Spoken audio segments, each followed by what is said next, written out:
김수민의 뉴스 밑장 후보의 세계 최종편.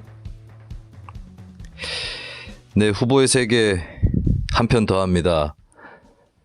이게 계획이 많이 틀어졌는데 후보의 세계는 사실 이번 지방선거에 도전하시는 분들을 위해서 교본처럼 기획을 했던 거거든요. 그러면은 벌써 끝났어야 됩니다. 적어도 본 후보 등록 내지는 더 늦어도 본격 선거운동이 시작되기 전까지는 다 마쳤어야 되는 건데 이게 굉장히 늦게 됐네요. 이 자체에 좀 다른 멤버들 시큰둥하게 반응을 한 것도 저는 좀 책망을 하고 싶습니다. 나 할 맛이 안 나. 근데 그냥 제가 혼자 할 걸 그랬어요. 후보의 세계는 에피소드가 적더군요. 조회수가. 이게 저한테는 일종의 자서전 회고록 비슷한 거기도 한데 이런 걸수록 적습니다. 예, 듣지 마 그럼. 진짜 뭐 딴 데서 다 하는 소재나 주제 이런 걸로 얘기해야 조회수가 올라가고 이게 변태들이야. 네, 딴 데서 다 듣는 거 또 들어요. 뭐 그러면 듣는 김에 입장은 뭔지는 좀 알든가. 예?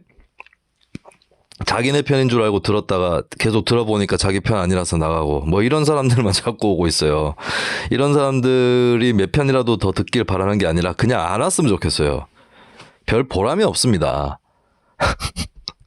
야, 막 방송 듣지 말라고 하는 진행자도 있어. 자, 후보의 세계 이제 제가 지금 녹음하고 있는 게 금요일이거든요.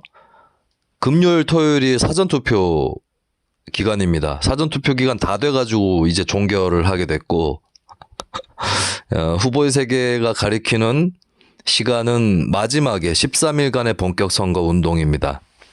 사실 본격 선거 운동 이기만 해도 한 2편 뽑을 수도 있을 것 같은데 이게 막판 한 편에 몰려버렸어요. 이거 잘못하다가 또 마지막 편 안 되는 건지 좀 불안합니다.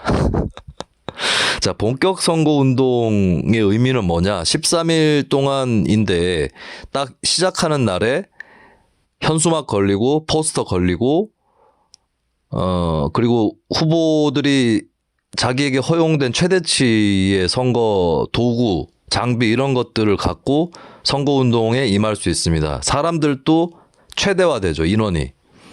딱 그 기간이고 뭐 여러분들 느끼시겠지만 선거 트럭 막 돌아다니고 포스터 붙고 현수막 걸리고 이런 겁니다. 이게 딱 시작하는 날 0시에 현수막 딱 걸어야 돼요. 왜냐? 현수막을 거는 장소는 한정돼 있습니다. 현수막 수 자체가 한정돼 있어요. 제가 선거운동 했을 때 2014년에는 한 개 행정동에 한 개예요. 현수막 걸 수 있는 게. 그리고 정당 현수막 못 겁니다. 이게 불합리해요. 좀 불합리한 것 같습니다. 그 지역에 정당 후보가 출마를 안 하면 그 지역에는 현수막을 걸 수가 없는 거죠. 그래서 이거 좀 너무한다라는 지적이 있었습니다. 근데 어쨌든 후보 입장에서는 한 개 행정동에 한 개 현수막을 걸 수 있습니다. 지금은 한 개 행정동에 2개인가요? 이렇게 조금 더 넓어졌어요. 걸 수 있는 가지수가. 근데 제가 했을 때는 한 개 행정동에 한 개만 걸 수 있었습니다. 그러면은 어디에 걸어야겠다 계산을 명확하게 해야 되는 거죠. 당연히 사람들이 많이 지나다니는 곳이어야 하는 거고, 그리고 선거 현수막은 현수막끼리 내용이 좀 다를 수 있습니다. 당연히. 예, 그러면 그 지역에 맞게 뭘 건다거나, 그러니까 그 지역이 어느 동네에 있느냐, 혹은 어떤 직종의 사람들이 많이 지나다니느냐, 어떤 연령대가 많으냐, 이런 것들을 또 고려해서 현수막 문구를 짤 필요가 있겠죠. 그리고 저 같은 경우는 선거 현수막 걸 때에 사무실하고는 거리가 있는 쪽에 겁니다. 왜냐하면 사무실에는 대형 현수막 걸 수 있기 때문에 거기 근처에 또 거는 게 의미가 있을까라는 느낌이 있거든요. 근데 어떤 후보는 강조, 반복의 효과를 주기 위해서 선거 사무실 근처에 걸기도 합니다. 주로 거는 데는 뭐 사거리 이런 데 많이 걸죠. 그리고 현수막을 이거 디자인까지는 아니고 이제 크기는 정해져 있어요. 가로 세로 해가지고 넓이 얼마 이하로 걸도록 정해져 있는데, 제가 썼던 방법은 제가 처음에 초선 나왔을 때 현수막을 제작을 했는데 길쭉한 옆으로 가로로 길쭉한 현수막이었거든요. 근데 다른 후보들은 나보다 가로가 짧고 세로가 더 두껍더라고요. 그래서 이거 바꾸자 해서 바꿨습니다. 어떻게 바꿨느냐면 오히려 거꾸로 다른 후보보다 세로가 더 두껍게, 가로 더 짧게 이렇게 바꾸기도 했어요. 네, 그러면 눈에 더 잘 띈다. 이겁니다. 그래서 초선 때나 재선 도전 때나 두 번 다 오히려 다른 후보보다 가로 폭은 좁고 세로 폭이 넓은 그런 현수막을 걸었었습니다. 이거 앞에 그 홍보 다룰 때 할 걸 그랬다. 근데 재선 도전할 때 어떤 후보가 절 흉내낸답시고 또 바꿨어요. 절 따라서 바꿨는데 거기도 이제 가로 폭이 좁고 세로가 두터운 걸로 바꿨는데 문제는 글씨체가 이상해져 버린 거예요. 네, 글씨체가 이렇게 같이 현수막 따라서 좁아진 겁니다. 세로로 길어지고 가로가 좁아진 거예요. 그러니까 눈에 잘 안 보여. 내가 왜 저러냐 저기는. 그런 얘기를 하기도 했었습니다. 자, 선거운동에서 예비 후보 때 못하던 것인데 본 후보 때 할 수 있는 게 뭐죠? 대표적인 게 선거 차량 운행입니다. 저는 선거 차량을 썼는데 차량은 두 대만 몰 수 있어요. 한 후보가 기초의원은. 뭐냐? 하나는 그 차량이 돌아다니는데 연설을 할 때는 그 차량 근처에서만 할 수 있습니다. 아무 데서나 연설을 못하게 하려고 차량 근처에서만 연설하도록 해놨어요. 그 선거 차량이 하나가 있고요. 그리고 벽보 차량이라고 하나 더 있습니다. 벽보 차량은 벽보를 막 붙일 수 있는 차량이에요. 이거 또 정해놔야 됩니다. 물론 바꿀 수는 있어요. 교체할 수는 있는데 한 대씩만, 각각 한 대씩만 할 수 있기 때문에 딱 지정돼 있어야 되고 바꾸려면 선관위에 가서 신고해야 됩니다. 근데 저는 이제 선거 차량을 LED 자전거, 전동 자전거로 썼는데 그걸 쓴 이유는 딱 눈에 띄잖아요. 눈에 띄고 뭐 이동하기는 좀 불편할 수 있습니다. 차에 비해서는. 그렇지만 골목으로 쏙쏙 다니기는 더 쉽고 그리고 기초의원 후보들은 트럭을 써도 좀 작은 걸 쓰는 경향이 있어요. 기초의원인데 막 국회의원처럼 큰 거 쓰고 이러면은 또 이미지가 오히려 안 좋을 수도 있거든요. 근데 전 하는 김에 전동 자전거 쓰자라고 된 겁니다. 그래서 이제 전동 자전거에 이렇게 벽보 디자인을 쫙 해가지고 거기다가 LED 등을 딱 켜면 밤에도 잘 보여요. 제가 처음에 자전거 도착했을 때 2010년 초선 도전할 때 딱 도착을 했는데 시험적으로 몰아봤거든요. 야, 모는 순간 이건 대박이다. 그 자전거는 본격 선거 운동 전에 도착을 했기 때문에 벽보나 이런 걸 그때는 붙일 수 없어요. 보통 때는 그거 몰아도 됩니다. 예, 그걸 몰고 다녀도 돼요. 왜냐하면 그냥 이동 수단이다 이렇게 돼서. 그래서 거기에 뭐 딴 거 안 붙이면은 후보자의 기호라든지 정당 이름 이런 것들이 안 들어간 그런 것이라면 그냥 다녀도 돼요. 그래서 좀 더 일찍 받을 걸 그랬다라는 생각이 들었어요. 근데 아무것도 안 붙어 있고 그냥 밤에 제가 그걸 받아서 LED로 딱 켜고 다녀봤는데 잠깐 다녔거든요. 한 5분? 네, 선거 사무실 근처에서 5분 동안 시험 운행했는데 길거리에 있는 모든 사람들이 쳐다봤다. 이건 뭐냐 막 따라다니고 사진 찍고 이러는 거예요. 야, 이건 대박 친다 이거. 야, 그때 느낌이 왔어요. 나 당선이다. 아, 그런 느낌이 딱 왔어요. 그리고 아니나 다를까 이거 딱 자전거 이거 본격적으로 딱 붙이고 돌아다니기 시작할 때부터 온 동네 화제가 된 겁니다. 사실 그 자전거하고 같은 자전거를 쓰는 사람들은 다른 지역에도 조금 있었어요. 그 자전거가 대구 YMCA에서 만든 자전거라서 대구라든지 경북 지역 일부에 그 자전거 쓰는 사람들이 있었고 아마 저기 타지에서도 쓰는 사람들이 없진 않았을 겁니다. 근데 중요한 건 내 지역구, 내 동네에서는 내가 유일하다라고 하는 거죠.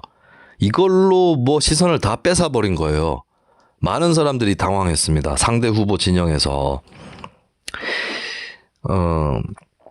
근데 이 자전거가 좀 그렇게 튼튼하지 못했어요. 뭐 바퀴라든가 이런 것들이 더 굵어야 되고 그리고 백미러도 없습니다. 좀 위험한 상황에 있는 자전거였는데 한 번은 화재가 납니다. 화재가.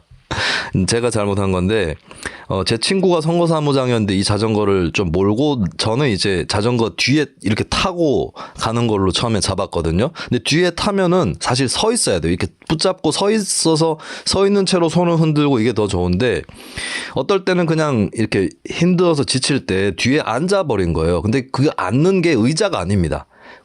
보면은 LED 관련 장치들이 들어가 있는 함이거든요. 그 위에 앉았는데 갑자기 연기가 막 나는 거예요. 그래서 내가 이거 뭐냐 이랬더니 제 친구가 뒤를 돌아보더니 저를 보더니 뭐 이러면서 자전거에서 내리는 거예요. 예, 산신령인 줄 알았대요. 연기가 막 자욱자욱 피어가지고. 그래가지고 저도 급히 내렸죠. 내렸는데 이거 함을 열어볼 생각도 못하고 혹시나 뭐 안 좋은 게 터져서 다칠까봐. 그래가지고 소방서에 신고를 했더니 119로 소방차가 2대가 오는 거예요. 그것도 근데 소방서 바로 근처야. 예, 소방서가 한 30-40m 앞에 있어요. 근데 급하니까 빨리 불렀는데 아 맞다 저기 소방서였지. 근데 거기까지 뛰어갔다 올 수도 없고. 근데 소방차가 2대가 출동하는 거예요. 자전거 한 대에서 불이 나는데. 그래서 보니까 제가 그 위에 앉으면서 무게 때문에 합선이 돼가지고 그렇게 연기가 났습니다. 그래서 좀 이렇게 눌러붙어 있고 그렇더라고요. 물론 운행에는 지장은 없었습니다. 그래서 야 이거 액땜 한번 했다 치고 운행하는 거구나. 이렇게 했었고요. 요거 타고 다니면 이제 어린이들한테 엄청 인기가 좋습니다. 막 서로 태워달라 그러고 이러는데 조심해야 됩니다. 왜냐하면 어린이들이 누굴 태우잖아요. 그래서 한번 돌잖아요. 그러면 애들이 자꾸 옆에 따라 붙어요. 이게 다칩니다. 그래서 못 따라 붙게 해야 된다라고 하는 겁니다. 하여튼 그 자전거 때문에 완전 그 후보자 이미지가 확 박히는 거예요. 이 자전거가 갖고 있는 여러 가지의 상징과 그런 게 있지 않습니까? 그래서 굉장히 효과적인 홍보 전략이었다라고 하는 거고, 재선 때도 제가 이 자전거를 똑같이 씁니다. 다시 주문을 했는데 내가 분명히 얘기했거든. 이 자전거 반납하면서 이거 바퀴 좀 튼튼하게 만들고 백밀로도 달아달라고 얘기를 했는데 똑같은 자전거가 온 거야. 똑같은 자전거가. 그리고 그 사이에 그 업체는 거의 망했습니다. 망해가지고 그냥 네 다시 써라 이렇게 준 거예요. 그랬는데 처음에 뭐가 잘못돼가지고 바퀴가 좀 이렇게 뒤틀렸다고 해야 되나 돌아가요. 자꾸 돌아가가지고 앞으로 똑바로 가기 힘든 거야 자전거를. 그래가지고 다시 사람 불러가지고 고치고 했던 기억이 나는데 그거 말고 똑같은 아이템이라서 다른 게 또 필요한 게 아닌가 이런 생각이 있었거든요. 똑같은 아이템 또 들고 나오면 사람들이 또 지겹게 생각하지 않을까 그런 느낌도 들고 해서. 근데 한편으로는 사람들 입장에서는 한결같이라는 이미지 또 4년 전에 그때 또 기억나네 이번에 또 당선되라.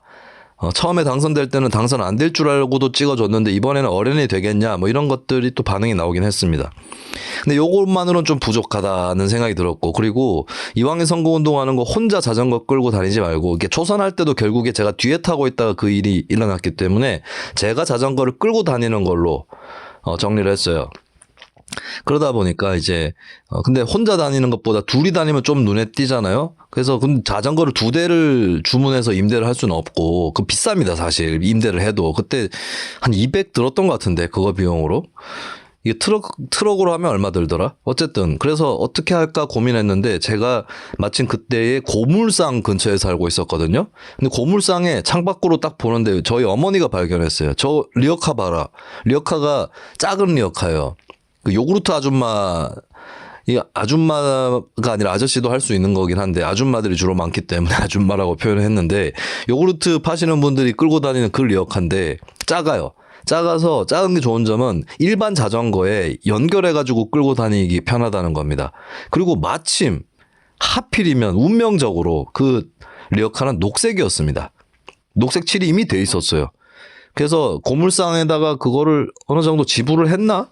뭐 아주 헐값이죠. 그래봐야. 그래서 리어카를 갖고 왔습니다. 갖고 와서 저희 어머니가 화가시거든요.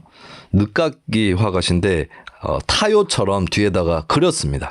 그러니까 진짜 타요 리어카 되는 거예요. 이거 보고 애들이 어찌나 웃는지 야 저거 타요다 이렇게 되면서 처음에는 가까이서 그러니까 딱 봤을 때는 리어카를 보고 타요인지 몰라요.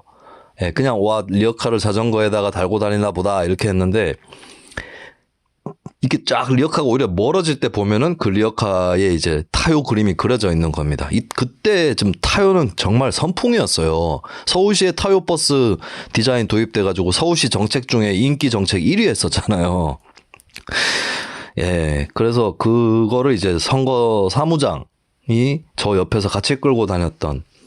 네, 이러다 보니까 더 좋았던 게 또 이제 공원 이런 데 가면 애들이 태워달라고 하는데 그 자전거 같은 경우는 너무 어린 애들 태우는 거 위험합니다. 이렇게 딱 붙잡고 서 있어야 되는데 앉으면 안 된다고 했죠 제가. 그래서 위험한데 완전 어린 애들은 막 그 미취학아동 이런 애들 있죠. 10살 이하.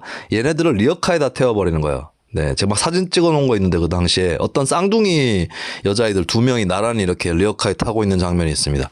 그리고 전동 자전거는 막 공원에서 그 속력 내서 달리면 위험하거든요. 근데 리어카는 일반 자전거에다 제가 묶어놨기 때문에 마음껏 돌아다닐 수 있었습니다. 마침 선거운동 중에 재선 도전할 때 5월 말 시점에 많이 더웠어요. 많이 더웠는데 뭐 선거 연설을 해도 사람들 잘 안 듣는 것 같고 이러니까 제가 리어카를 한번 끌어버렸습니다. 그리고 좀 빠르게 달렸어요. 그러니까 애들이 막 아이고 시원하다 이러면서 굉장히 좋아했던 그런 기억이 납니다. 요런 아이템 굉장히 잘 써먹은 아이템이죠. 근데 제가 두 번째 선거 때 좀 복병을 만난 게 두 번째 선거 때 이제 그 초선 도전하는 무소속 후보들이 몇 명 나왔는데 그 중에 한 명이 마라톤 동호회를 하시는 분이었거든요. 이분이 자기 동호회원들이랑 마라톤을 해버리는 거예요. 이분은 참고로 뭐 선거에 공약도 없고 거의 그리고 정치색을 알 수 없는 후보예요. 예, 무소속이긴 한데 저 같은 경우는 뭐 진보 성향, 혁신 성향 뭐 이런 거 아니겠습니까? 그리고 재선 도전할 때는 녹색 당 달고 있었고 근데 그 후보는 공약이 없어요 거의. 그리고 이 사람이 뭐 민주당인지 뭐 국민의힘 어디에 더 가까운지 이런 걸 알 수가 없는 사람입니다.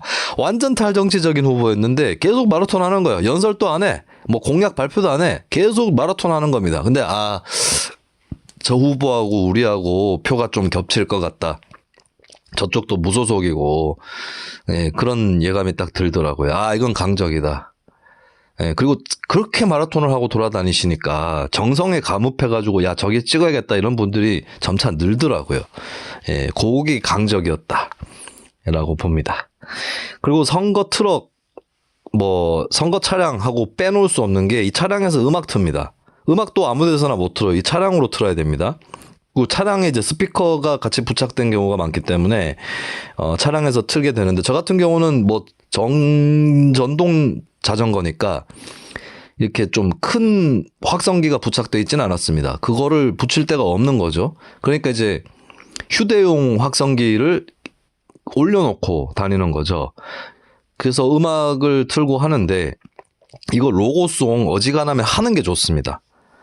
뭐 조용한 선거운동 이러면서 안 하는 분들도 있고 한데 어지간하면 하는 게 좋아요. 왜냐하면 이 로고송이 사실 그 선거 운동원들을 신나게 합니다. 지금도 여러분들 선거 기간에 돌아다니시다 보면은 어떤 특정 후보의 로고송인데 그 부근에 있는 다른 후보들 선거 운동원들까지 같이 춤추고 있습니다.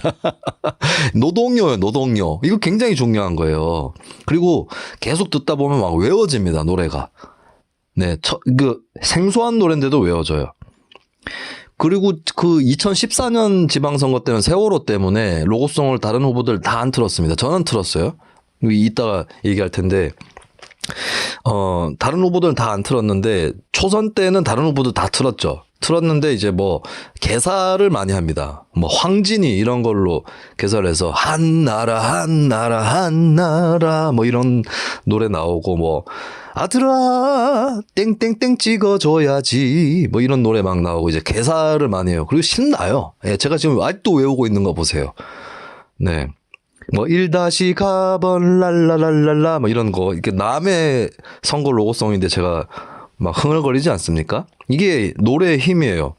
그리고 이런 거는 사실 그 가수 써야 됩니다. 왜냐면은 원곡 가수 걸 쓰면은 또 저작권 물어야 되는데 그게 더 비싸게 들어가나 그럴 수 있어요. 그리고 그쪽에서 제공을 안 할 수도 있겠죠. 그래서 개사를 하고 특히 개사를 할 것 같으면 새로 불러야 됩니다. 그러니까 새로 부르는구나. 개사를 하니까. 그러면 또 돈을 지불을 해야 됩니다. 근데 이걸 더 싸게 하기 위해서는 어떻게 하느냐. 저작권료를 안 내도 되는 노래가 있죠. 오래된 노래들, 특히 동요. 여러분들도 많이 들어보셨을 거예요. 길 지나다니다가. 떴다, 띵띵띵, 이런 거. 네, 요런 걸로 이제 동요로 하기도 합니다.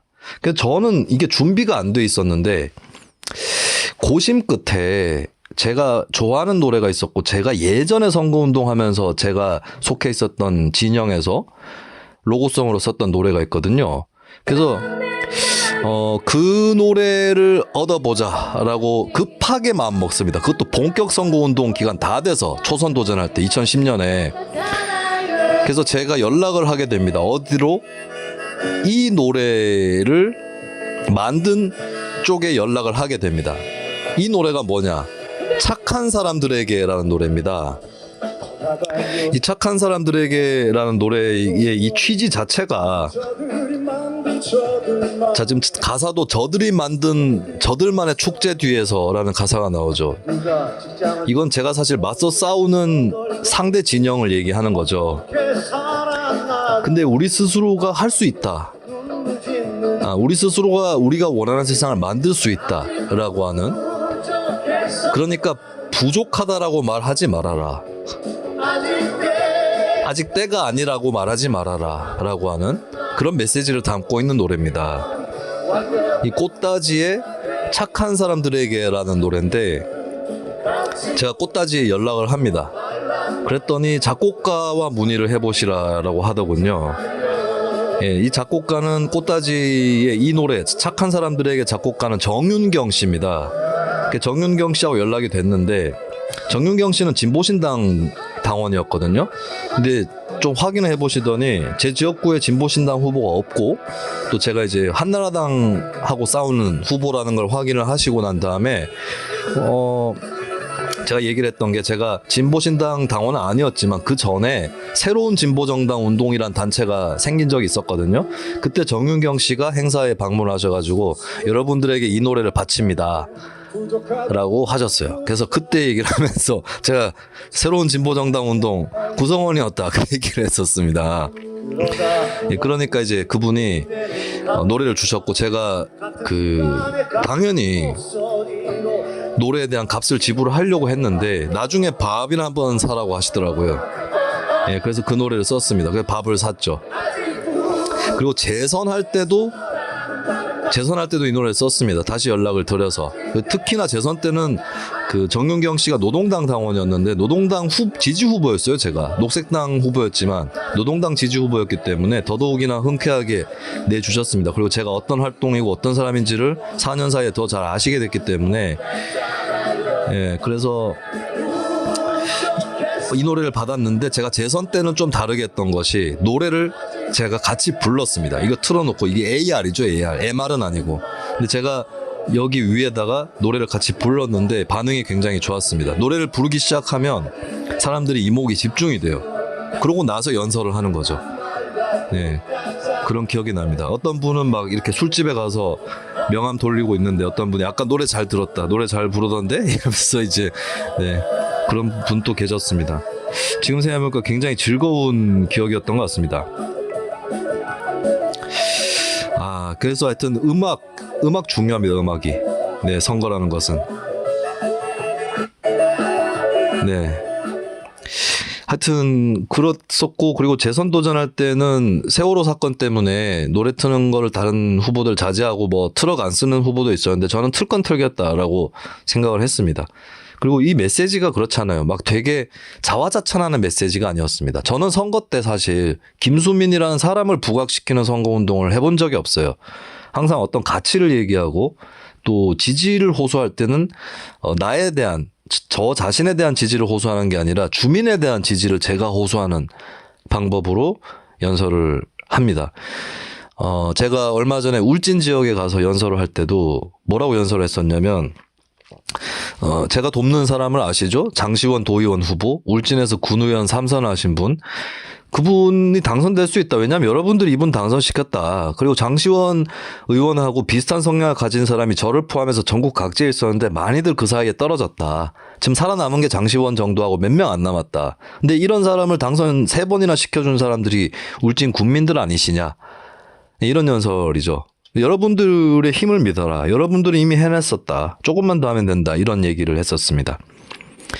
그리고 제가 세월호 참사 터졌던 재선 도전할 때 연설 같은 경우도 우리가 뭔가 잘못 살아왔다 얘기를 했었어요. 사실 세월호 전에 구미에서는 단수 사태, 불산 누출 사태 이런 걸로 막 이렇게 도시 밖에서도 크게 회자됐던 지역이 구미 아니었습니까? 우리가 다 겪어봤다. 사실 세월호 터지기 전에 우리 구미가 경고했었다. 우리가 스스로 먼저 체험했다. 그런데 저의 결론은, 우리가 특히 여러분들이, 주민 여러분들이 그렇게 잘못 살아왔냐, 이렇게 이 지경의 일들을 겪어야 될 정도로 잘못 살아왔느냐. 다들 성실하게 노력해서 살아왔고 다른 사람들 해 안 끼치려고 노력해온 사람이 대다수인데 이런 일을 겪어야 되는 이유가 무엇이냐.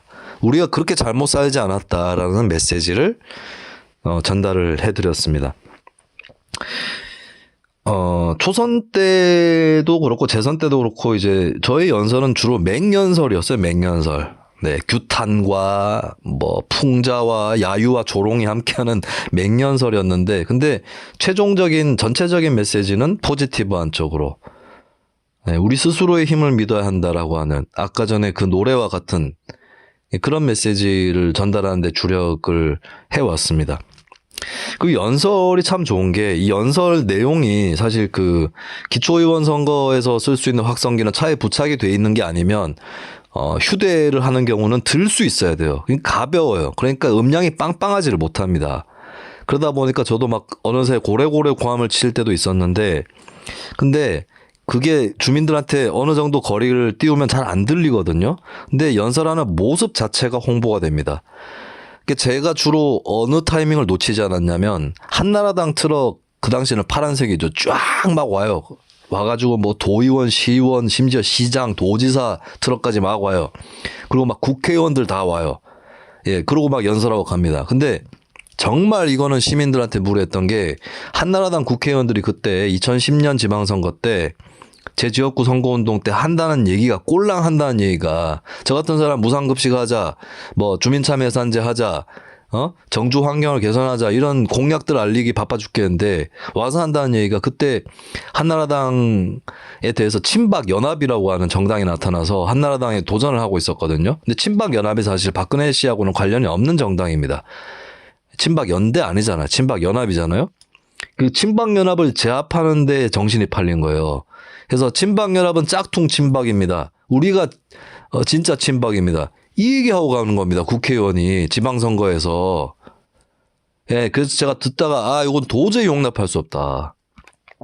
예, 그래서 그들이 트럭을 빼는 즉시로 그 자리에 제가 자전거를 대버립니다. 이 효과를 지켜본 사람들이 있어요. 근처에 상인들이. 그때 상인들이 저 친구가 일 내겠다. 저 친구가 보통 친구가 아니구나. 그냥 뭐 20대 후반에 순진하게 나도 한번 해볼게요라고 나온 사람이 아니구나. 네, 그래서 제가 딱 자전거를 대고 파란 물결이 빠지고 제가 녹색이었잖아요. 녹색 싹이 돋아났다라고 표현했습니다. 근데 이제 파란 물결, 뭐 거의 홍수를 이루는 물결하고 싹 하나는 너무 이렇게 힘의 차이가 커 보이죠? 그럼 그걸 뭘로 만회한다? 사자후로 만회하는 것이죠. 아까 제가 다 듣고 있었는데 친박이니 짝퉁이니 뭐 얘기하고 있는데 우리 입장에서는 이마나 맞박이나 등심이나 안심이나 다 그 얘기로 시작을 합니다. 굉장히 맹연설이었고 제가 생각해도 명연설이었다 생각을 해요. 근데 초선 때는 그 같은 장비를 썼는데 좀 장비가 같은 장비예요. 근데 좀 뭔가 장비에 문제가 생겼나? 그래서 이게 좀 한계가 있었습니다. 출력에. 그 재선 때는 좀 더 빵빵한 같은 장비인데 분명히 빵빵한 상황에서 재선을 하게 됐고 그다음 재선이 되니까 좀 편한 게 내가 4년 동안 일한 게 있잖아요. 초선 때는 내가 뭘 하겠다, 날 믿어달라 뭐 이런 연설이었다면은 재선 때는 제가 했던 거, 제가 맞부딪혔던 현실에 대한 얘기 이런 것들을 또 하는 것 이런 게 또 강점이었다고 볼 수 있겠죠. 근데 사실 또 주민들이 정책 얘기하면은 또 정책 얘기 좀 길어지면은 귀담아 안 들어요.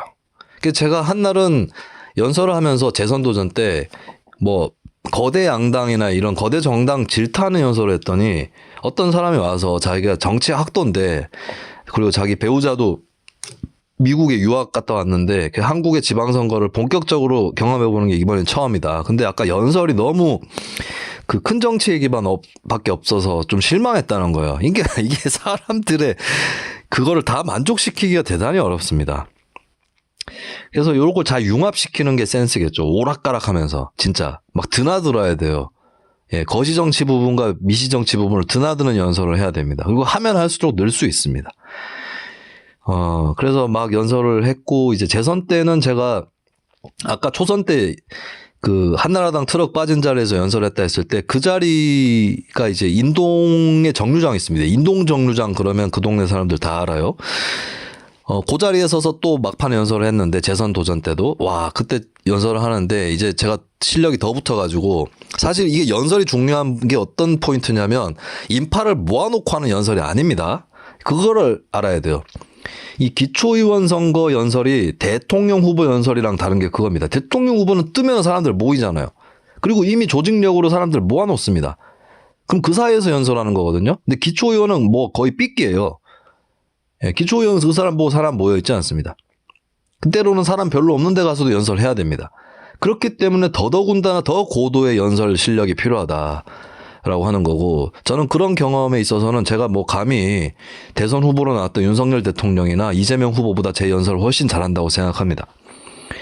사람들이 뭐 별로 관심 없어 하는 상황에서 연설을 해야 되니까요. 예, 그러니까 기법이 더 발달하게 돼 있어요. 그러니까 저 같은 소수파가 갖는 강점입니다. 소수파는 관심을 모으기 어렵기 때문에 잘못하면 관종이 될 수 있겠지만 그 기법을 익혀야 돼요. 관종이 되면 거기서 끝입니다. 예, 근데 그게 아니라 기법을 익혀서 사람들의 이목을 끌 수 있어야 되고 그리고 소수파 정치인들이 특히 연설에 능한 사람들이 많이 있습니다. 옛날 민노당 때부터 해서 그 계보에 저도 있었던 거죠. 근데 저는 좀 운동권 연설하고는 좀 달랐어요. 예, 그래서 사실 운동권 연설하고는 많이 다르다 이런 평가는 많이 들었고 사실 어떻게 보면 운동권 연설보단 차라리 옛날 정치인들 연설하고 더 비슷하지. 뭐 노무현, 김대중 뭐 이런 쪽 연설이랑 차라리 더 비슷합니다. 옛날 정치인들, 고전적인 정치인들의 연설이랑.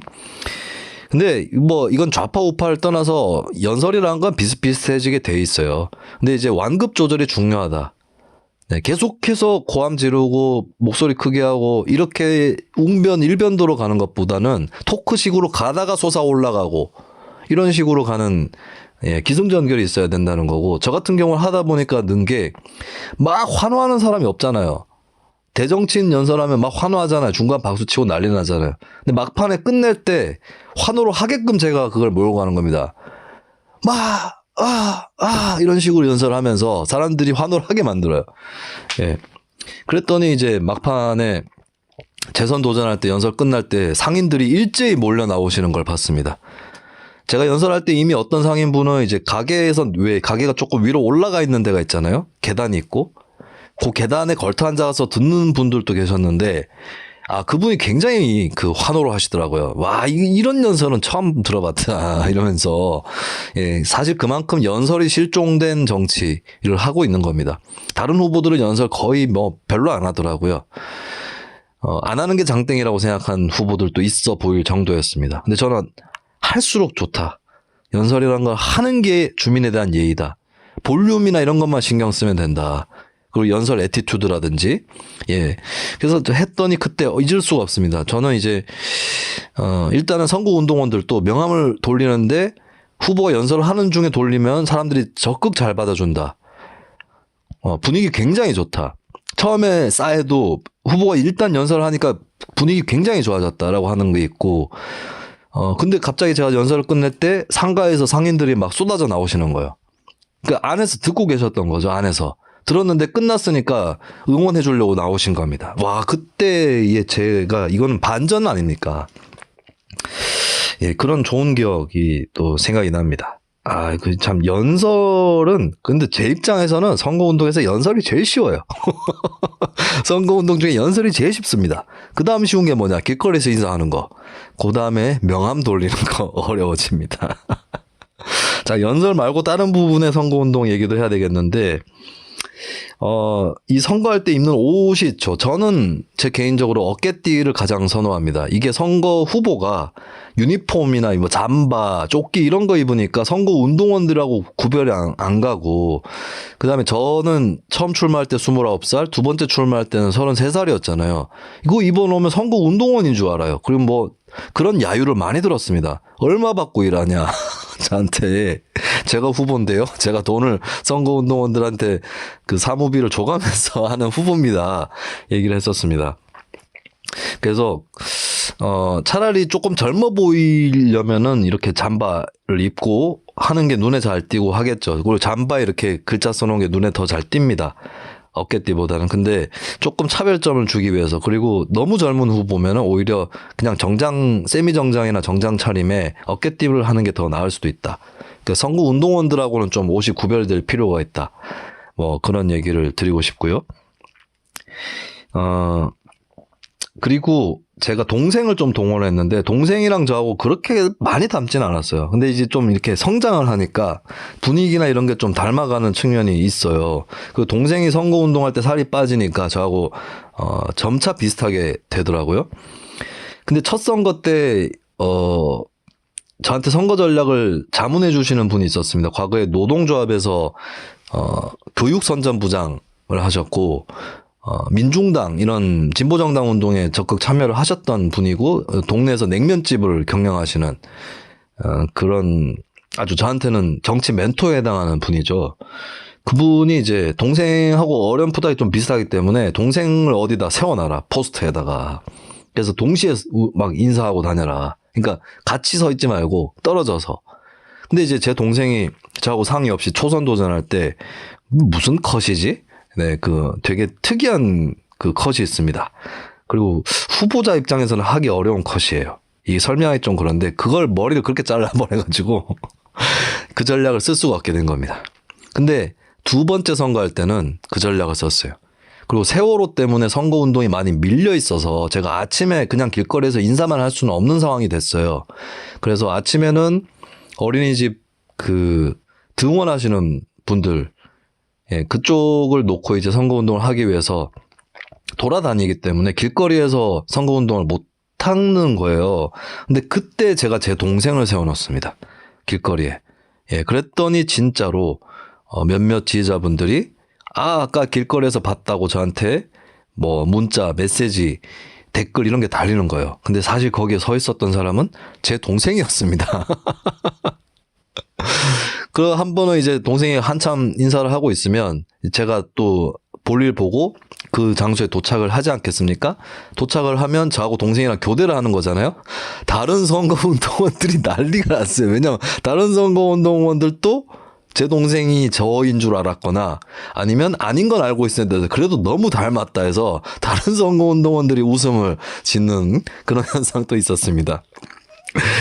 굉장히 재미있는 에피소드였고, 그리고 선거를 할 때는 다른 후보 선거운동원들하고 잘 지내야 됩니다. 경쟁 후보 선거운동원들이라고 해도 절대로 무례하게 하거나 경쟁 의식을 내비치면 안 됩니다. 서로 동지적으로 접근해야 돼요. 예, 서로 열심히 하라고 응원해주고 그렇게 해야 됩니다. 근데 특히 중요한 부분은 이게 동시지방선거이기 때문에 다른 부문에 출마한 후보들이 있죠. 그쪽 선거운동원들하고 경쟁하는 거 아니잖아요. 잘해야 됩니다. 그쪽 선거운동원들이 우리 편의 지지자들이 충분히 될 수 있다는 겁니다.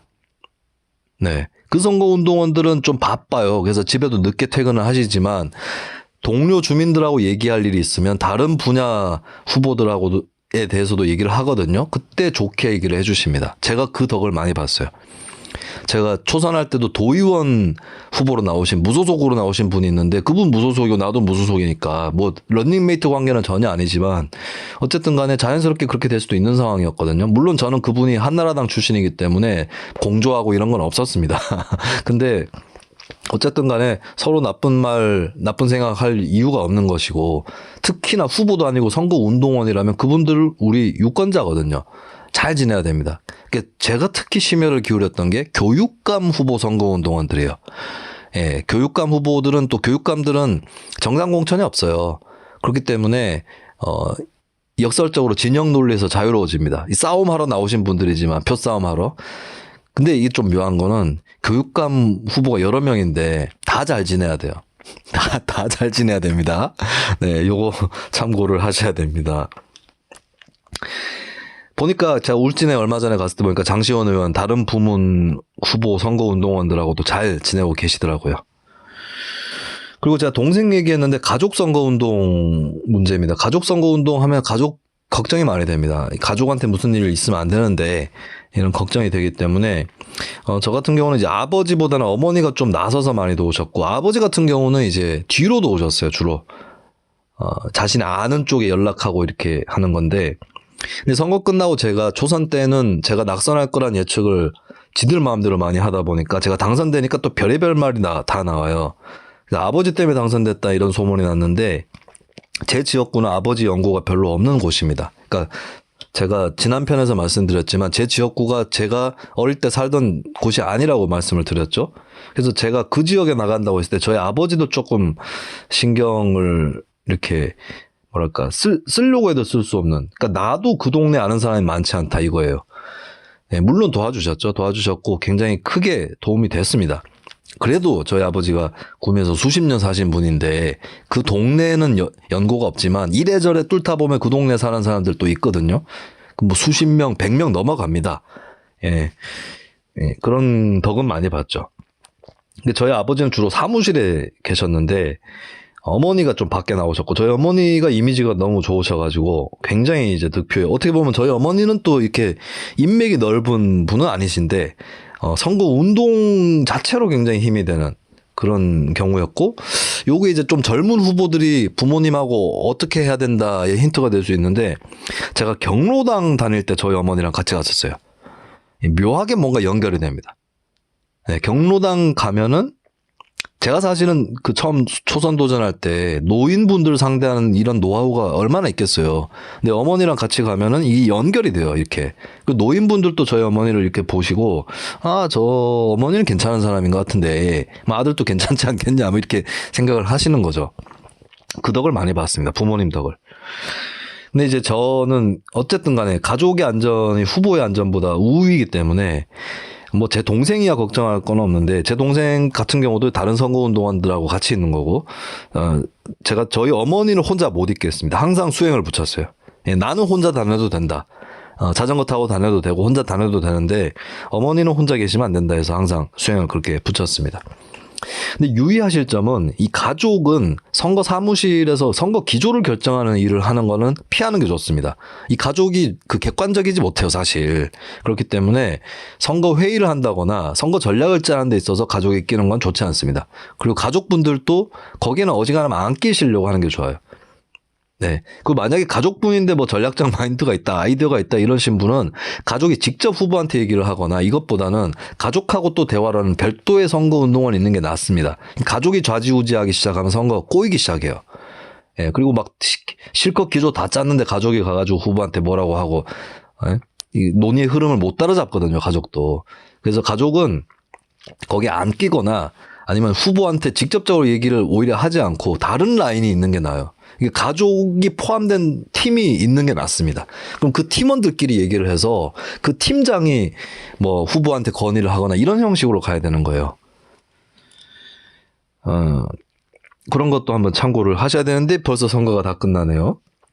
저희 아버지가 길거리 선거운동을 잠깐 하신 적이 있는데 누가 피켓을 들고 있었거든요. 근데 좀 자리를 잠깐 비워야 되는 상황이 됐어요. 근데 저희 아버지랑 친구분이 선거 현장에 방문을 하셔가지고 그래서 피켓을 잠깐 맡기고 갔습니다.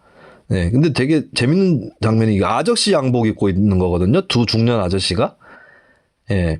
선거운동 옷차림이 아니죠. 선거운동 옷차림은 후보는 뭐 이렇게 정장 입고 있을 수 있는데 선거운동원들은 점퍼 입고 뭐 유니폼 입고 이렇게 있는데, 그리고 선거운동원들이 보통 여성분들 40대 50대 여성분들이 많죠. 30대 정도까지. 그리고 어떤 데는 좀 더 젊기도 하고 한데 저희 같은 경우는 특히 젊은 선거운동원이 많았습니다. 제 친구들이 주축이었으니까요. 조선 도전할 때는. 재선 도전할 때도 뭐 그 사정은 크게 달라지진 않았고요. 근데 갑자기 김수민 후보는 후보도 젊고 선거운동원들도 다들 젊은데 심지어는 소문이 잘못 나서 중학생도 있다, 선거운동원 중에. 네, 근데 선거운동원으로 그 유권자 아닌 사람을 쓸 수는 없게 돼 있어요, 지금은. 그때도 그랬고. 근데 갑자기 그 아저씨 양복 입은 사람 두 사람이 피켓을 들고 서 있으니까 사람들이 재미나게 보는 거예요. 그래서 막 지나가는 사람들이 물어보기도 했답니다. 이거 후보하고 무슨 관계냐. 왜냐하면 옷차림이 선거운동 피켓팅을 하는 옷차림은 아니니까. 예, 그런 재미난 에피소드도 있었습니다. 뭐 주로 이제 길거리 인사하고 명함 돌리고 이런 것들이고, 이제 이게 좀 딜레마가 오는데, 식당 술집 돌아다닐 거냐 이 문제거든요. 보니까 비수도권 쪽은 많이 돌아다녀요. 서울에서는 좀 쿨하게 해야 된다라고 하는 게 있는데 비수도권에서는 그렇게 안 하면 안 된다라고 하는 게, 구미 같은 경우는 민주당은 선거운동 노하우가 별로 없고 한나라당하고 민주노동당 쪽 양쪽이 있는데 양쪽이 일치하는 게 술집 때 돌아다니는 겁니다. 술집에서, 식당에서. 그 제가 솔직히 초선할 때는 못하겠더라고요. 네, 연설은 잘하지만 술집에 가서 딱 이틀인가 했습니다. 예. 그 이틀 했는데 이틀 내내 하는 것도 아니죠. 저녁에 1시간 정도를 이틀 했어요. 근데 나름의 전략적 사고도 있었죠. 왜냐하면 선거 구도가 제가 되는 구도였기 때문에 뭐 그렇게까지 안 해도 된다는 생각이 있었고요. 야, 그거 하기 어렵더라고. 그런데 재선 때는 했습니다. 재선 때는 구도가 팍 터지는 구도였고, 저도 어느 정도 나이를 더 먹었으니까 얼굴이 좀 더 두꺼워진 게 있죠. 그래서 재선 때는 술집 돌아다니면서 명함 돌리고 인사하고 요 선거운동 했었습니다. 요거 할 때 중요한 거는 그냥 들어가면 안 됩니다. 술집의 종업원이나 주인분한테 양해를 구해야 될 것. 왜냐하면 그분들도 선거운동 대상입니다. 그리고 그거 딱 양해를 구할 때 보면은 지지자가 보입니다. 예, 그걸로 표 계산이 좀 돼요. 분위기 가늠을 할 수가 있습니다. 그리고 제가 술집에 선거운동 한 또 다른 이유가 있었는데, 선거를 하다 보면 바쁘잖아요? 술 한잔 하고 싶습니다. 근데 가끔씩 이제 보면 이렇게 선거운동 할 때 술 주세요. 술 한잔 하십시오. 라고 주시거든요. 얻어 마시는 거. 네, 그 맛으로 다니려고 했는데, 저희 지역구는 평균 연령이 30세인 지역구였거든요. 젊은 분들이 많은데 20대 분들은 좀 그렇게 하시는 게 힘듭니다. 술 한잔 하십시오. 이게 한 3, 40대 돼야 되는데 20대 분들은 그게 좀 힘들어요. 제가 아직도 기억나는 게 한 20대 중반 이하, 초중반 정도로 보이는 여자분이 이거 한 잔 드려야 되나요? 하면서 주시더라고요. 네, 그래서 제가 기대했던 거에 비해서는 술을 많이 얻어먹지 못했다. 라고 하는 거고, 딱 힘들더라고요. 힘들어요. 이게 술집이 좀 다닥다닥 붙어 있고 길이 좁은 데가 있어요. 여기가 더 힘듭니다. 조금이라도 이렇게 길도 넓고 이 술집 점포나 식당이 점포와 좀 큼직큼직한 데가 좀 더 쉬워요. 똑같은 사람 만나도 거기가 좀 더 쉽습니다. 약간 이렇게 숨을 돌리는 느낌이 나니까. 예. 근데 좁은 데일수록 더 힘들더라라고 하는 그런 경험도 있었습니다. 어느 정도 영향 끼쳤을지는 모르겠네요. 근데 제가 여기서 써먹은 아이템이 있었는데, 재선 도전할 때 녹색당이잖아요. 그린라이트. 그 당시 JTBC에서 여우사냥인가 마녀사냥인가 뭐였죠? 신동엽, 허지웅 등등 나오는, 그 그린라이트. 그 시청자가 사연 보내가지고 어떤 사람하고 무슨 일이 있었는데 이거 그린라이트인가요? 그러니까 그 사람이 날 좋아하는 건가요? 이건 묻는 거 있죠. 나도 그런 프로그램 좀 해보고 싶다. 시사평론 좀 그만두고. 그래서 그린라이트를 들고 다녔어요. 녹색당이니까. 이거 그린라이트를 수제작하는 업체가 있었습니다. 거기다가 주문을 한 거예요. 그럼 그 업체에서 자기가 만든 그 견본들을 이렇게 올려놓거든요. 제 것도 올라가 있습니다. 녹색당 김수민 이렇게 해서 그린라이트를 들고 다니면서 한번 눌러주시죠.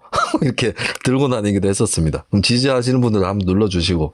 근데 이게 또 취한 사람들이 문제예요. 취한 사람들이 또 막 이렇게 내려치듯이 누르고 막 화풀이 하듯이 얼른 물러나야죠. 취한 사람 만났으면. 제가 또 재미있었던 에피소드가 저희 지역구 후보 중에 안주찬 후보라는 분이 있었어요. 이분은 성함을 밝힐 수밖에 없겠습니다. 뭐 나쁜 일은 아닌데 그분한테는 기분 나쁠 수 있는 일인데 근데 그분이 뭘 잘못했다는 건 아니에요. 이분이 이제 초선 도전할 때 저한테 100 몇십 표 차이로 아깝게 떨어졌던 분이고, 재선 도전할 때는 나오셨던 분이에요.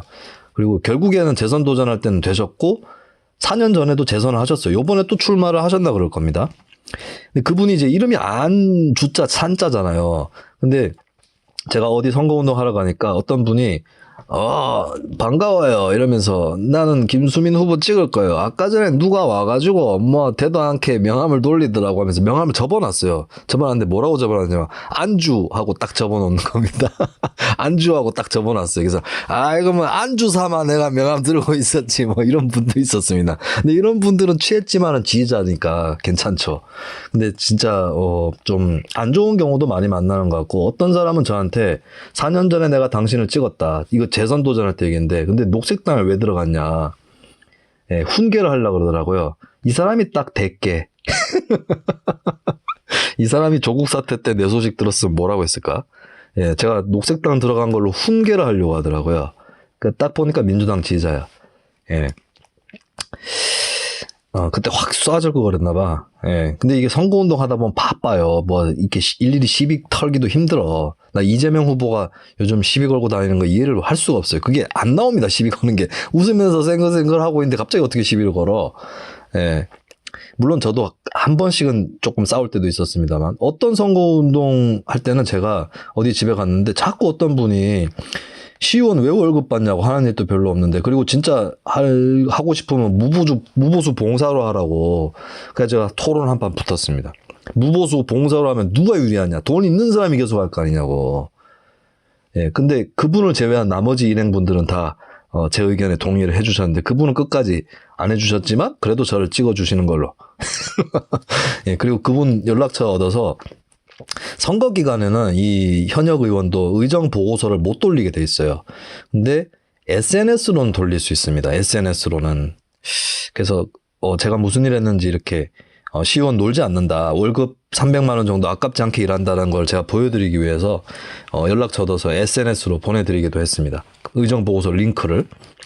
이런 거 현역 의원들 입장에서 많이 써먹어야 돼요. 오히려 공약보다는 뭘 했는지를 알리는 게 더 좋습니다. 현역들은. 근데 왜 나는 재선이 안 됐을까? 네, 뭐 하여튼 술집 선거운동 얘기를 했고, 그리고 재선 때 분위기가 너무 좋아서 사람들이 제가 재선 되는 줄 알았던 거죠. 초선일 때는 안 될 줄 알았는데 됐는데, 재선 도전이면 오죽하겠는가 이거였습니다. 근데 저도 분위기 굉장히 좋았고, 어떤 구역은 제가 초선할 때는 갔는데 그 구역에 갔다가 어떤 분이 이제 곡괭이로 저한테 막 때리려고 하고, 곡괭이로. 네, 그런 적이 있었습니다. 제가 시민복지를 위해 그래도 애쓰겠습니다 막 이러는데, 뭐 이 새끼 뭐 어째 이러면서 막 곡괭이로 때리려고 하던 구역이 있었어요. 그 구역이 이제 좀 이제 빈곤층이 많이 사시는 구역이었고, 선거 운동원들도 그러니까 빈곤층을 기피했다는 얘기가 아닙니다. 워낙에 선거 운동을 하는 거에 대해서 반응이 나쁘니까 좀 가지 말자, 뭐 이런 구역이었거든요. 야, 근데 제가 재선 도전하러 갔을 때 똑같은 장소입니다. 곡괭이로 절 때리려고 했던 그분은 어디 가셨는지 모르겠지만, 똑같은 장소에 계시는 분들이 우리는 김수민 의원 알고 있다. 무슨 일 하는지 뭐 다는 몰라도 어떤 분인지 알고 있고, 걱정하지 마라. 당신이 4년 동안 열심히 한 거 안다. 같은 구역인데 4년 전에 갔을 때랑, 물론 사람이 다르니까 그럴 수는 있겠지만, 보람이 있구나. 제가 4년 내내 좀 그랬었어요. 사실 내가 이렇게 뭐 일을 한들 사람들이 알겠냐. 뭐 시의원 하면서 솔직히 일반 주민들 양아치 취급하는 분들 많고, 만만하게 보는 분들도 많고, 한심하게 보는 분들이 많은데, 그래서 사람들이 몰라주지는 않는구나라는 생각을 했습니다. 저는 사실 아무 기대도 안 했어요. 제가 초선하고 난 다음에 빠르게 사람들이 흩어지고, 이제 선거가 끝나니까 저도 잊혀지는 거죠, 바로. 그리고 저 찍은 사람들 중에도 저 모르고, 제 이름도 모르고 그냥 찍은 사람들도 상당히 많았을 겁니다. 한 40, 50%는 됐을 거예요. 제가 초선했을 때 기준으로. 야, 근데 알아주시는 분들이 너무 많아가지고, 그래도, 재선 도전하기를 잘했다는 생각이 드는 게, 도전 안 했으면 이걸 모르고 끝났을 거 아니겠어요? 그래서 그런 것들은 참 선거 승패를 떠나서 4년 활동에 대한 인정, 그러니까 아는 사람들은 인정한다라고 하는 거, 그거는 굉장히 좀 보람 있는 부분이었고, 그러다 보니까 동네에서도 김수민은 대세다. 김수민은 몇 등 하느냐가 문제지 들어가는 건 확실하다. 3등 안에 들어간다. 예, 이게 워낙에 퍼져 있었어요. 그러니까 처음에는 김수민 1, 2등 다투다 했을 때가 민주당 후보 출마가 안 됐을 때입니다. 근데 민주당 후보가 출마를 했는데도 김수민 당선된다. 예. 심지어는 제가 어디 가서 선거운동 하는데 부동산 일하시는 분이 선거운동 왜 하냐고, 뭐 과시하려고 하냐고 하지 마라, 뭐 이런 얘기를 하시더라고요. 근데 이게 독이었어요. 그리고 이 분위기가 좋아 보이는 게, 이게 사람이 수를 세어본 건 아닙니다. 지지 강도가 높아진 거예요. 그러니까 지지했던 분들이 4년 지켜보니까 야, 잘 찍었다. 근데 그것도 지지자 전부가 아닙니다. 4년 전에 저를 찍어주셨던 4,000표 정도 얻고 제가 당선이 됐는데 4,000명이 다 그런 것도 아니에요. 왜냐하면 4,000명 중에 2, 3,000명은 잘 모르고 다 잊어버렸거나 합니다. 근데 이제 계속 지켜본 분들의 지지 강도가 올라간 거죠. 근데 제가 참 보람이 있었던 게 보통 저 같은 성향의 후보가 수도권에서는 이 화이트 칼라 쪽 지식인층 이쪽 지지를 많이 얻습니다. 근데 저를 지지하는 사람들이 어떤 분들이었느냐? 영세 자영업자, 중소기업 노동자, 블루칼라 노동자 이쪽이었어요. 오히려 대기업보다. 예, 대기업 쪽은 오히려 민주당 후보를 더 지지를 하거나 아니면은 저한테는 뭐 지지를 보내더라도 강하지는 않았습니다. 이게 상대적으로요. 근데 저는 이제 오히려 보면 어떻게 옛날에 민주노동당이나 이런 세력들이 진짜 지지를 얻고 싶어 했던 그 계층 쪽에서 지지를 많이 얻고 있었다. 예, 일용직 노동자라든지 예, 그런 것들을 또 재선 도전하면서 느낄 수가 있었습니다. 그러니까 저한테 손 흔드는 차량들 보면 고급 세단 이런 거 별로 없어요. 예, 어디 뭐 이렇게 조금 허름한 사업하는 데 쓰는 그 차량들, 트럭들 이런 쪽에서 주로 저한테 손 흔들고 예, 그런 걸 많이 느낄 수가 있었습니다. 근데 안 좋았던 게 제가 초선 도전할 때 없었던 거 김수민 대세론 이게 퍼지면서 분위기가 좀 이완된다라는 걸 느꼈어요. 그리고 문제가 뭐냐면 무소속 후보들이 막 출마를 했는데 3명 뽑는 선거구니까 계속 돌아다니면서 김수민 의원은 3명 중에 1명으로 이미 들어가 있다. 김수민은 어차피 당선되니까 날 찍어주십시오. 이러면서 소문을 퍼뜨려 다녀요. 후보들이. 아이씨. 예. 그리고 저도 제 지지에 비해서는 조직이 약한 편이에요. 지지층에 비해서는. 제 지지층 막 숨어 있기 때문에. 근데, 제가 밴드 이런 거 만들어가지고 선거운동은 제가 첫 번째 선거운동은 운동할 때는 몇백 통 정도는 문자를 발송을 했었어요. 근데 제가 재선할 때는 문자 발송 안 하겠다고 선언을 했습니다. 하더라도 이제 아는 사람한테만 하는 거죠. 왜냐하면 홍보 논리라든지 이런 것들 전달을 위해서. 그래서 밴드 이런 거 했는데 제가 밴드로 급하게 얘기를 했어요. 막판에 남겨놓고 재선 도전할 때입니다. 간당간당하다 이거. 내가 당선돼도 겨우 당선될 것 같다. 지금 분위기로 봤을 때는 약간 표가 차이 나서 떨어질 확률이 조금 더 높다. 막판에 결집해줘야 된다. 근데 안 믿어요 사람들이. 일부러 저러는 줄 알고. 아니거든요. 선거 운동원들도 그렇고 다들 제가 당선되는 줄 아는 거예요. 근데 저 혼자 제일 불안했었습니다. 특히 왜 그랬냐면 이게 딱 느껴지는 게 제가 초선 도전할 때는 무소속으로 출발했잖아요. 안 좋아요. 무소속으로 출발하면. 예, 이쪽 저쪽에서 다 안 찍어줍니다. 무소속으로 하려면은 뭐 유명해야 돼 사람이. 이쪽 저쪽에서 다 안 찍어주는데 선거 구도가 딱 잡히고 포스터 붙고 선거운동 본격적으로 시작되고 나서 보니까 저기로 모여야겠다. 저 사람이다 라고 딱 모이는 거예요. 제가 딱 느끼는 게 선거 일주일 남겨놓고 15% 돌파했다. 확실히 돌파했기 때문에 하루에 1%포인트 올리면 당선된다. 그래서 제가 21% 얻고 당선이 됐어요 실제로. 근데 제가 재선 도전할 때는 어떻게 느꼈냐면 시작할 때 2주일 정도 남겨놓고 본격 선거운동 시작할 때 목표는 17% 최소 17%다. 그리고 최대 25%까지도 잡았었습니다. 예, 근데 이제 17% 넘으면 당선될 것 같아요. 후보도 좀 많이 나왔기 때문에. 근데 아까 제가 막 공원에 가가지고 리어카 자전거 끌고 막 했었던 얘기 했잖아요. 그게 딱 목요장 설 때였는데 고날이 피크였어요. 고날이 피크였는데 이상하게 표가 올라간다는 느낌이 안 드는 거예요. 그 다음 날부터. 목요일 딱 끝나고 금, 토, 일, 월, 화까지 선거운동하고 수요일 날 투표인데 막판에 5일 동안에 정말 초선 도전할 때는 가파르게 10에서 15 돌파하고 20 돌파하는 게 딱 느껴졌어요. 근데 재선 도전에서는 막판에 5일 남겨놓고 오히려 정체되는 듯한 느낌. 더 떨어지고 있으면 떨어지고 있다. 이런 느낌이 딱 들더라고요. 그리고 그게 불행히도 맞아떨어졌습니다. 왜 그랬을까요? 네, 이게 구도가 박 터지는 구도가 됐고 민주당 후보가 나온 게 가장 컸죠. 그리고 제가 결국 실수를 했다고 보여주는 게 마지막 날 선거운동입니다. 이제 끝나갑니다. 초선 때는 뭘 했느냐. 이게 선거운동이 시간이 잘 갑니다. 잘 가요. 그래서 마지막 하루가 엄청 크게 느껴집니다. 왜냐하면 하루밖에 안 남았잖아. 5만 거 다 해보고 싶거든. 그래서 초선 때는 제가 문자 발송했다고 했잖아요.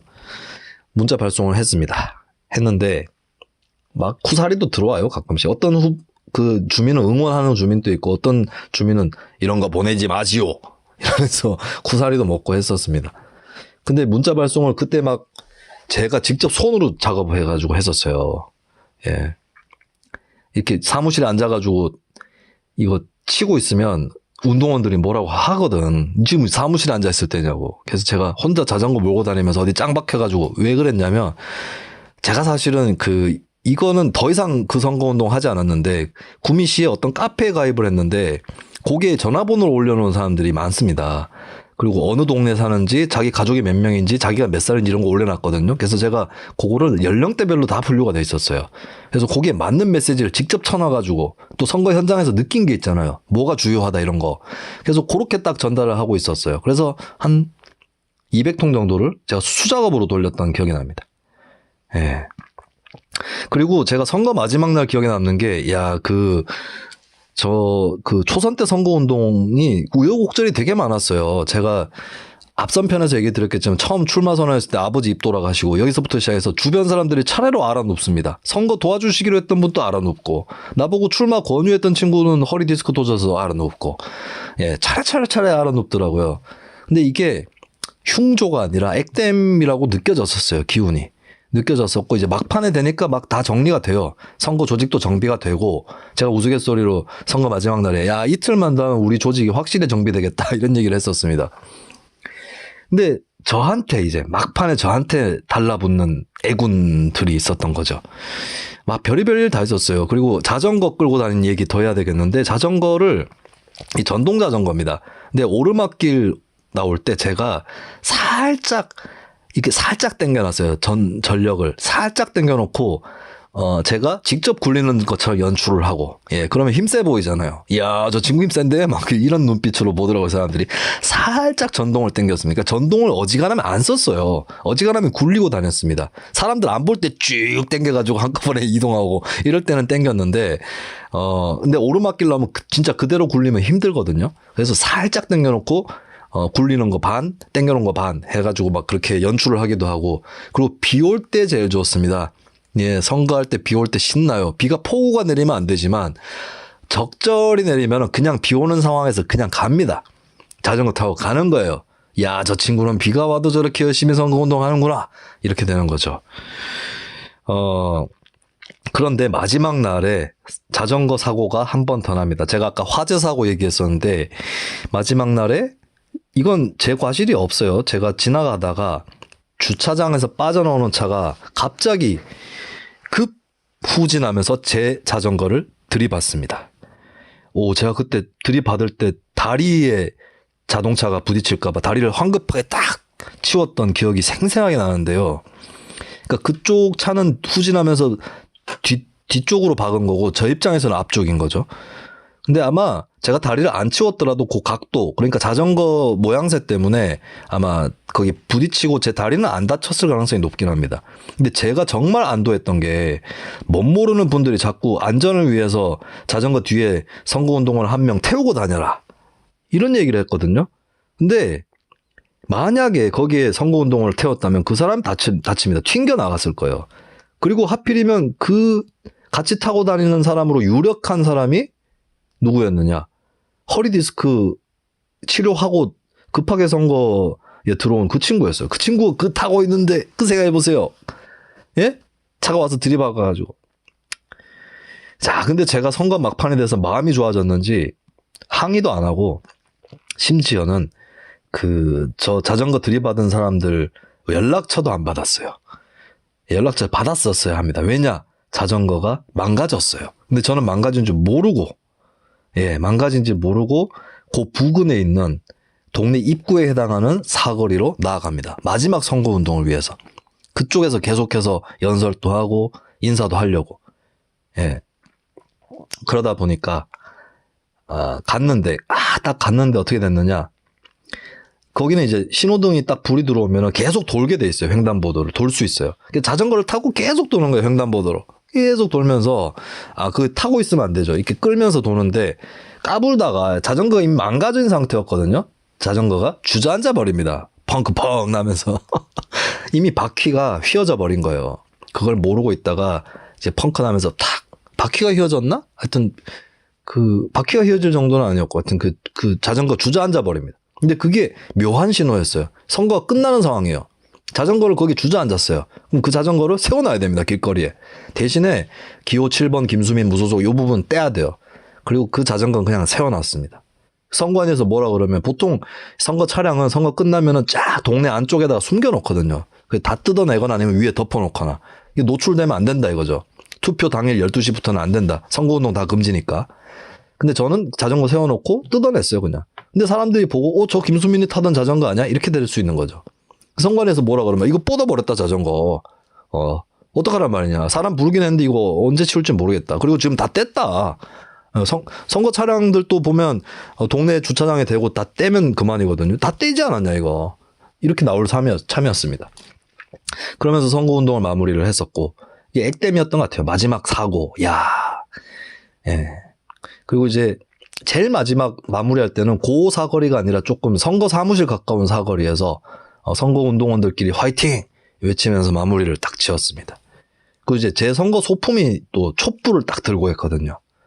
예. 이게 초선 도전할 때는 촛불을 딱 든다는 것은 한나라당에 맞서 싸운다는 의미가 있고, 재선 도전할 때는 세월호 희생자들을 추모한다는 의미가 있겠죠. 예, 이런 소품도 활용을 또 했었는데, 그 촛불을 든 채로 선거 운동을 마무리를 했었죠. 근데 재선 도전 때는 어땠었느냐? 사고는 없었어요, 별로. 사고는 없었는데, 제가 재선 도전 마지막 날에 술집에 가지 말았었어야 했습니다. 왜냐하면 술집에 가서 선거 운동을 하면 특히 다음 날이 휴일이다 보니까 많이들 오셨어요. 선거 운동을 하면 이상하게 반응이 나쁘진 않은데 수군수군 한단 말이죠. 제가 술집 나갈 때 보면 온 술집이 수군수군 하는 거예요. 근데 김수민이란 말이 잘 안 들립니다. 녹색당이란 말만 들립니다. 그 기류가 뭐였냐면 그 자리에는 제 지지층도 섞여 있지만 민주당 지지층도 많이 섞여 있습니다. 그리고 제 지지자들 중에 40대 이상은 제가 시의원으로 뭘 했는지 알고 또 제가 민주당 후보보다 더 표를 많이 얻을 거라고 생각합니다. 그런데 20, 30대는 당만 보고 민주당이 표 더 많이 얻는다. 그러면 녹색당 김수민을 찍는 건 뭐다? 민주당에게 불리한 것이고 한나라당에게 유리한 것이다. 이렇게 돼버리는 겁니다. 그럼 그 자리에서 싸우면 김수민 지지자가 민주당 지지자한테 밀립니다. 그리고 저를 원래 지지하던 사람이 아니라 선거운동 과정에서 지지하던 사람들조차도 안 되겠네. 저 후보가 더 괜찮아 보이지만 한나라당을 막기 위해서 특히나 그때 세월호 때문에 더더욱 거대 양당 중심의 선거가 되고 있었거든요. 그럼 제가 차라리 안 갔다면 술집에 그러면은 그냥 계속 정치 얘기했겠어요? 술집에서? 특히 기초의원 얘기는 안 했을 겁니다. 예. 도지사 얘기하거나 아니면 남의 동네 저희 서울시장 얘기하거나 그랬겠죠. 박근혜 욕하거나. 근데 그 사람들 괜히 제가 들쑤셔놔가지고 그냥 그 자리에 저 찍기로 결심한 사람들은 어차피 조용히 그냥 투표하러 가서 저 찍었을 텐데 괜히 그 자리에서 민주당에 표 올려준 게 아닌가. 그때 제가 실책을 범했다라는 거를 알게 됐습니다. 자, 벌써 1시간이 지났는데 개표 과정 그리고 김수민의 당선과 낙선 어떻게 갈라지느냐. 어떤 분이 초선할 때랑 재선할 때 무소속일 때랑 녹색당일 때 당락이 바뀌었는데 거기에 대한 설명 부탁드린다고 진작에 말씀 주셨는데 제가 안 드렸어요. 왜? 막판에 드리려고. 자, 여기서 끝 아닙니다. 당선자의 세계, 낙선자의 세계가 선거 끝나고 업로드 됩니다. 거기서 제가 또 제 경험들, 개표 당일날 경험부터 선거 끝나고 난 다음의 경험들을 여러분들께 풀어드리도록 하겠습니다. 70분 안에서 막았다 그래도. 네. 이거 좀 진작에 썼어야 되는데 이것도 해놓으면 또 4년 뒤에나 써먹을 수 있을 거 아니야. 이번 지방선거 너무 허무해. 제가 진짜 지방의원 출신 시사평론가인데 어디 언론에서 문의 하나 오는 데가 없어요. 별로. 세계일보하고 몇 군데밖에 없고. 그리고 얼마 전에 광진 지역에서 강연해달라 그래서 시의원 무슨 일을 하는지 강연해달라 그래서 강연해줬습니다. 지금 지방선거가 이따구로 진짜 매번 지방선거 이런 식이긴 했지만 지금 더 심해. 이래가지고 무슨 지방선거를 한다고. 언론 탓입니다. 언론 잘난 척할 필요가 없다고. 그리고 말이야 이런 컨텐츠를 올릴 수 있는 데는 뉴스미짱밖에 없어요. 지금 팟캐스트 유튜브에서. 몇 명이나 듣습니까, 이거? 제일 적어. 뉴스 밑장 조회수 중에도 제일 적어, 씨. 화딱질러네, 진짜. 들으신 분은 김수민이 화내는 거 들으면서 봉변 당하셨네요. 자, 저는, 나 진짜 화났어요, 사실. 네. 화풀이를 좀 여기다가 해야 되겠습니다. 근데, 다음 에피소드는 전용길 기자, 이창원 대표하고 또 화기애애하게 웃겨가면서 만나도록 하죠. 자, 그러면 3인조 에피소드를 기다리면서 우리 모두 다 같이 외쳐봅시다. 아수라 발발타.